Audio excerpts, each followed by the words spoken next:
Hello students, myself Hema Marwah, your chemistry teacher is again here to represent the lesson 5 titled The Language of Chemistry for the class 8. So let us start the chapter with introduction of language of chemistry and other topics of the chapter. Students, the language of chemistry is different from ordinary language.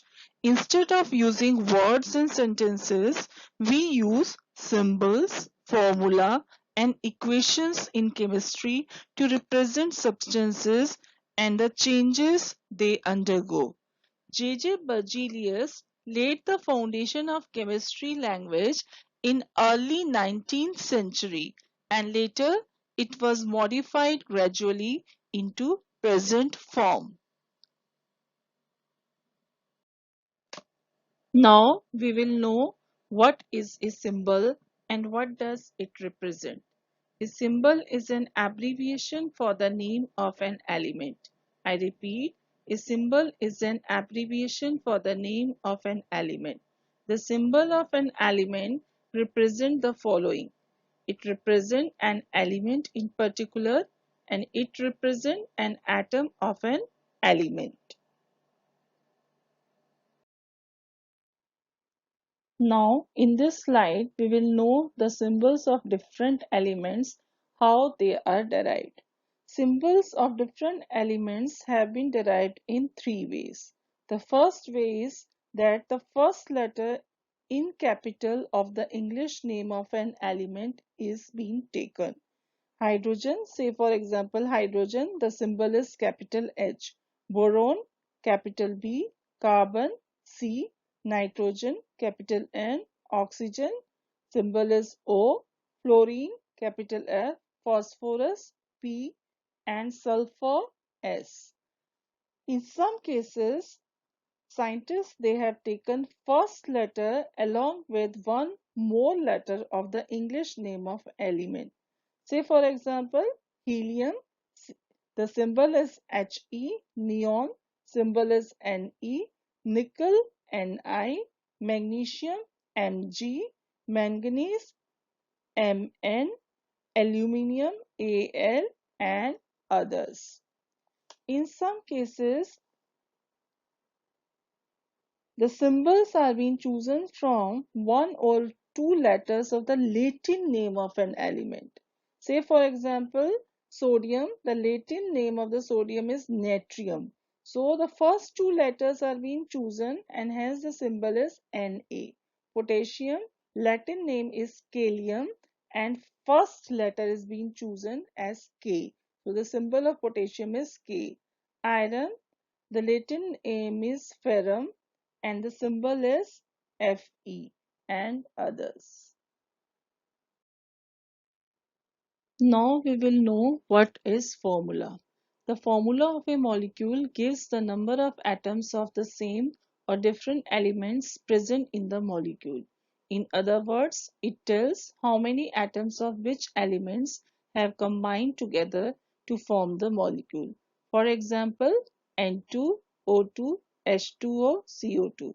In the case of N2, this is the one molecule of element nitrogen. Here, two atoms of nitrogen are combined to give you one molecule of the element nitrogen.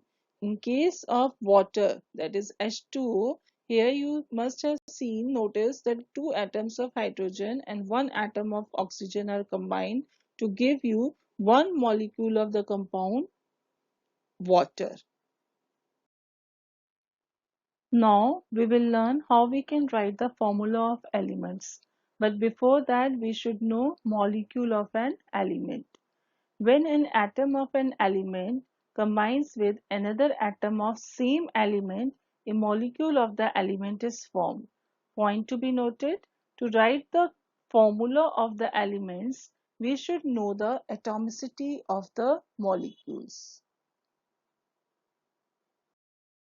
Now we will know what is atomicity of the molecule. The number of atoms contained in a molecule is called the atomicity of the molecule. I repeat, the number of atoms contained in a molecule is called the atomicity of the molecule. According to the number of atoms found in a molecule, molecules are monoatomic, diatomic, triatomic, and so on. For example, monoatomic molecules, they are helium, neon, argon. All the noble gas elements are monoatomic molecules. Diatomic molecule, examples, nitrogen, oxygen, chlorine. Triatomic molecule, ozone. Now we will know what is the valency of an element, because valency we should know for writing the chemical formula for the compounds. When we will write the formula of a compound, then we should know the valency of an element. So everybody should be acknowledged with the valency of an element. So what is valency? The combining capacity of an element with other elements is known as its valency. In other words, it is given by number of hydrogen atom that one atom of an element combines or displaces from a compound. Elements with valency 1 to 3 are said to be monovalent, divalent, trivalent, respectively. So in our book, there is a table in which they have shown the valencies of first 20 elements which the students are expected to learn. So here I have shown a glimpse of it also. This table shows that the hydrogen, lithium, sodium, potassium, they have the valency of 1. Beryllium, magnesium, calcium, they have the valency of 2. Boron, aluminum, they carry the valency of 3. Carbon, silicon, they have the valency of 4. Nitrogen, phosphorus, they have the valency of 3. Oxygen, sulfur, they have the valency of 2. Fluorine, chlorine, valency is 1, and helium, neon, argon, which are the noble gas elements, they have the zero valency. So students, you are supposed to learn the valencies of first 20 elements. Now we will learn how to write the chemical formula of compounds. The formula of a binary compound is obtained by transposing the valencies of constituent element. Say for example, in case of sodium oxide, sodium carries a valency of 1, oxygen carries a valency of 2. When you will transpose the valency, you will get the chemical formula as Na2O. In case of calcium chloride, calcium carries the valency of 2, chlorine has a valency of 1. When you are going to transpose their valencies, you will get the chemical formula as CaCl2. But there are certain elements which show variable valency. For example, copper shows a valency of 1 as well as 2. Iron shows a valency of 2 as well as 3 in certain compounds. Phosphorus shows a valency of 3 as well as 5. So how we can write? We can write the valency, we can write the chemical formula of such compounds by writing their valencies in the Roman numeral in the name of compound.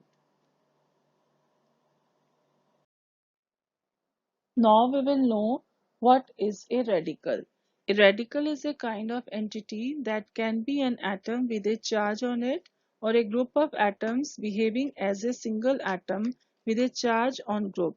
It has a valency which is the same as its charge without sign. Chemical formula of compounds containing radicals is obtained by transposing the valencies of radicals and dividing the numbers of radicals by a common factor, if any. Here are certain examples of compounds containing radicals. Say for example, sodium hydroxide, chemical formula is NaOH, potassium nitrate, chemical formula KNO3, sodium hydrogen carbonate, chemical formula NaSCO3, and others. So you have to learn all the chemical formulas which are given in this PPT. Now we will know what is a chemical equation. A chemical equation is the representation of a chemical change in the form of symbols and formula of substances undergoing change. Hence, in other words, all chemical reactions are represented by chemical equations which uses formula and symbols of substances involved in chemical reaction. The starting substance which react to produce new substances are called reactants, while new substances formed are called product. Reactants are always written at left hand side, which you can represent as LHS, whereas products are written at right hand side, which you can represent as RHS. Students, now we will learn the steps of writing chemical equation. Chemical equations are written in following steps. First step, writing the skeleton of the equation by writing symbols and formula of reactants on left hand side and those of product on the right hand side. For example, carbon when burned in a sufficient supply of air forms carbon dioxide.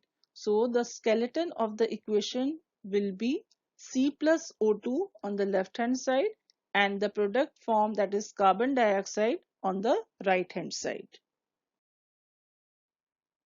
Students, now after writing the skeleton of the chemical equation, the second step is balancing the chemical equation.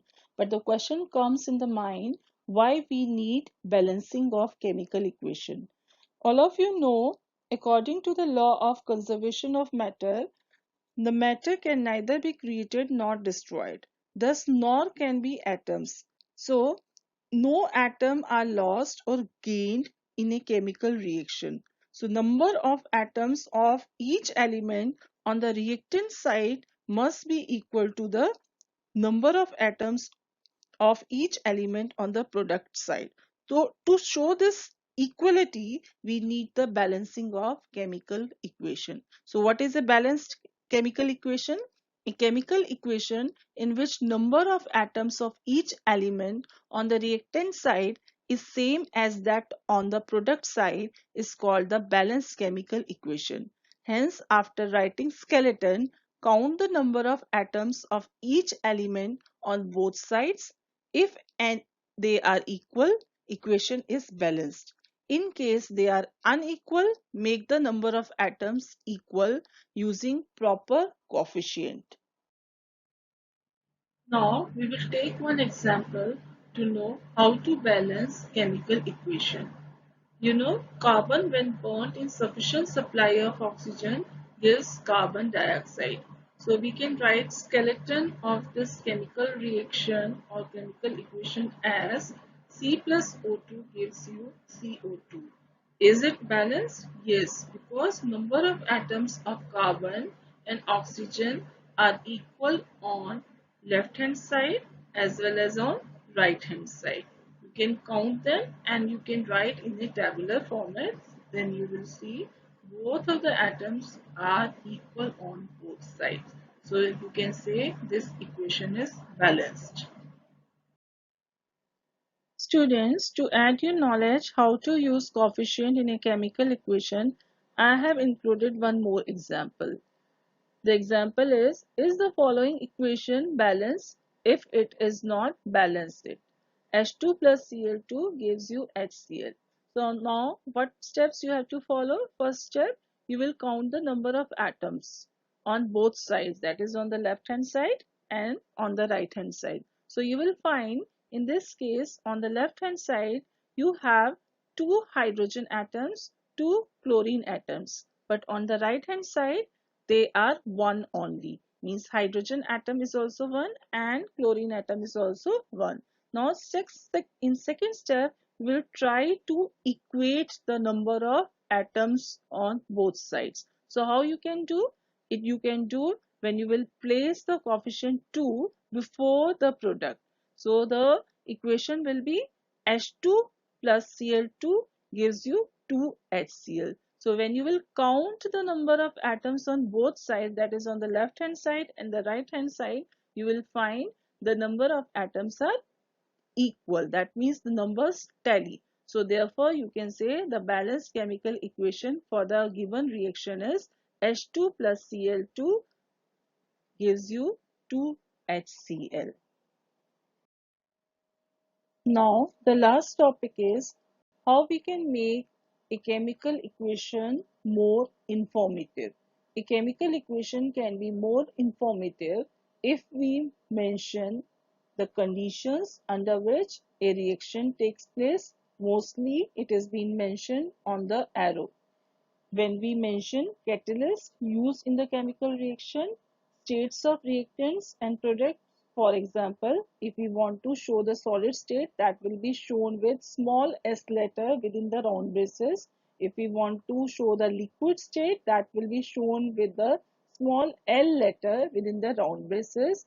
And if you want to show the gaseous state, it will be shown by small g letter within the round braces. Then name and the color of substances also you can mention in your chemical equation. Thanks for watching my video. I hope my videos will help you in enhancing your interest and knowledge in chemistry.